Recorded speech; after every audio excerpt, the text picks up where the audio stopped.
guys! Again, welcome na naman dito sa aking YouTube channel. Again, this is Yana. And today's vlog, utang serya pa rin tayo. Pag-usapan na naman natin itong nagpapautang online nga, na pwede nga daw tayong makahiram hanggang 30,000 pesos. At ayon pa dito, meron nga daw 24 installment available. One-time credit available on a revolving basis at no fees for early repayment, daily interest as low as 0.02%.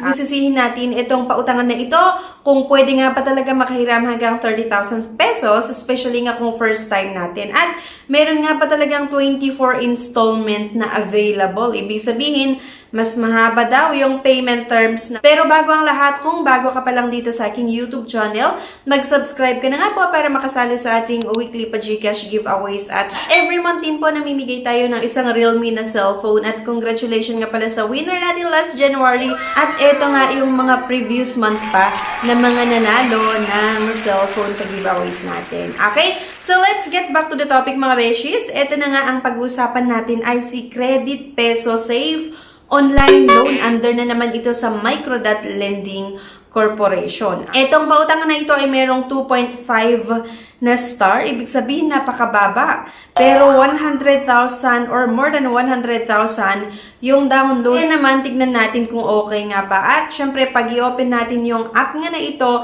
same with other loan app na naman na kailangan nating maglagay ng isang mobile number. At meron naman tayong matatanggap na one-time password na kailangan lang natin ma-input dyan. At ito na nga, permission or license. In order to provide our service and process your loan application, we need to request access to certain permissions on your mobile application.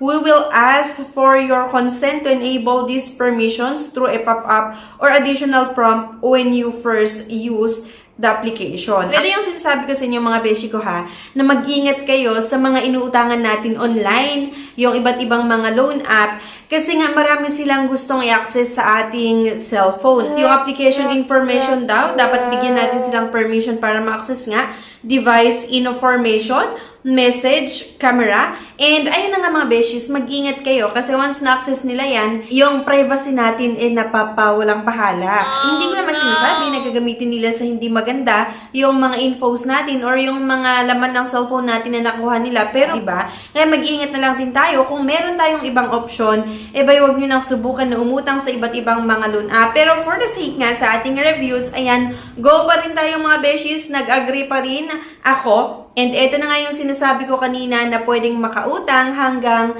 30,000 pesos.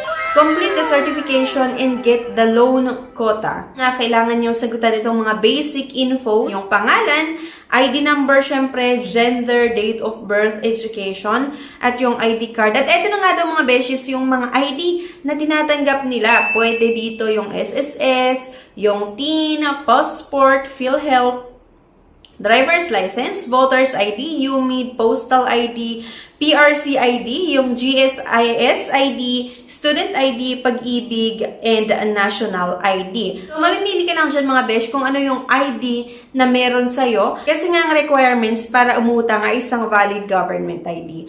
Next, dito tayo sa work info. Kailangan yung sagutan yung career, yung position, company name, yung contact number, at working time at payday. After nun mga beshies, tuloy tayo sa basic info, yung guarantor. So dito mga beshies, kailangan daw maglagay tayo ng ating guarantor. So akalain mo, sobrang naninigurado sila. At kapag sinabi kasi natin na guarantor, yun po yung tatawagan ng loan app na ito or yung collector ng loan app na ito kapag hindi kayo makontak. Pwede nilang tawagan yun at singilin dahil nga po guarantor yung nakalagay dyan sa taas.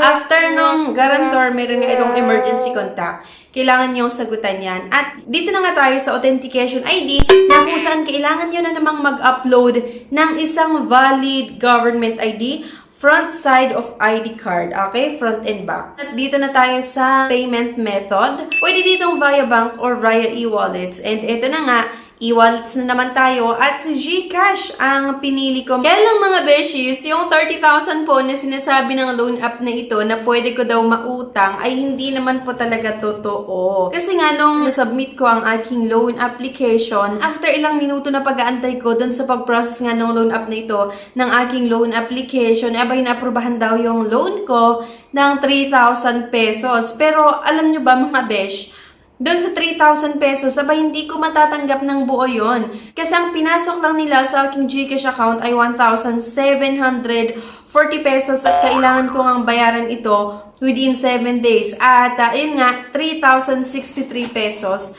ang kailangan kong bayaran sa loob ng 7 days. So, bali napakalaki yung kinaltas nila. Diba? Kasi dun sa 3,000 pesos, ang matatanggap lang ay 1,740 pesos. At kailangan mong bayaran within 7 days nga ay 3,063 pesos. Kaya isang pautangan na naman, mga beshi ko, ang hindi dapat utangan or hindi dapat nire-recommend dahil nga po sa napakataas na fees niya or processing fees, I mean yung kinakaltas nila. Then kung ano yung matitira, yun lang yung i-disburse nila. At diba, 1,740 na nga lang yung natanggap mo, kailangan mo pang magbayad ng 3,063 pesos. Kaya itong Credit Peso Safe Online Loan App na ito ay hindi ko nire-recommend sa inyo. Pero syempre, nasa sa inyo pa rin yung desisyon kung gusto nyong utangan tong ganitong pautangan online. Pero nga, kung ako yung tatanungin nyo, please lang, huwag nyo na lang subukan. Unahin nyo or itry nyo muna si BillE, si Tala, Mr. Cash, One Hand. And kung sakali talaga na hindi kayo maprubahan doon, tsaka nyo na-explore yung ibang mga nagpapautang online. If declined sa bank and other loan apps, pwede niyong subukan yung ibang options. See the links sa description at sa comment section below. Click the link and apply. Disclaimer, try or apply at your own risk. So ano sa tingin niyo mga beshies, okay ba itong si Credit Peso? Kasi kung ako yung tatanungin, ay hindi siya maganda. Kung mayroon kayong experience, either maganda man yan or hindi sa pautangan na ito, sana po i-comment nyo na yan para mabigyan nga natin ng babala yung mga iba na nagbabalak palang subukan tangan tong loan app na ito or i-download nga. Ayan, thank you guys for watching. Please don't forget to click the subscribe button. Sana i-like nyo din yung ating video at huwag nyo kalimutan na i-share. Thank you guys at see you on my next video. Bye-bye! No time to apply for a bank personal cash loan? Yana's here to help you. I assist pre-qualified clients with basic monthly income at least 25,000 per month. Hassle-free at walang fee. Lahat ng process sa bank gagawin. 2 to 5 banking days lang approval. Loan up to 2 million. Email amawanyana@gmail.com or message my FB page, Yana Insta Review. Note, qualifications may vary subject to the bank's terms and policies. Subscribe na para makasali sa pa-GCash at cellphone giveaways na mai-announce every 25th of the month. Mechanics. 1. Find the 3 words in this video. 2. I-comment ang 3 words in order.